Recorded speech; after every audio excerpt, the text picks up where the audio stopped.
In primetime news this evening, Peter Bunting speaks publicly on his challenge to PNP President Peter Phillips. Rising star Damian Crawford says Peter Phillips is the man. And still on the case, back at the comprehensive clinic, patients speak on the appointment system at the facility. Hello and welcome to Primetime News on air and online at onespotmedia.com. I'm Janella Precious. And I'm Archibald Gordon. Also this evening, the top business stories of the day. Herman Green has our preview.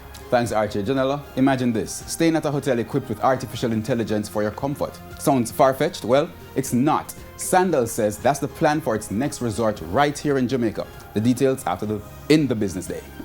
Ooh la la, and lots happening in sports, and Jordan Fort has our preview. Yeah, I was just imagining staying at the hotel.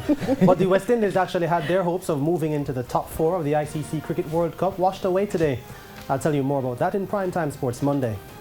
There's also sports commentary, E-Prime and weather in this newscast. But before the break, the feedback question. Tonight we're asking, what are your thoughts on the leadership challenge in the People's National Party? Share comments online, facebook.com/Television Jamaica and tweet us at Television Jam.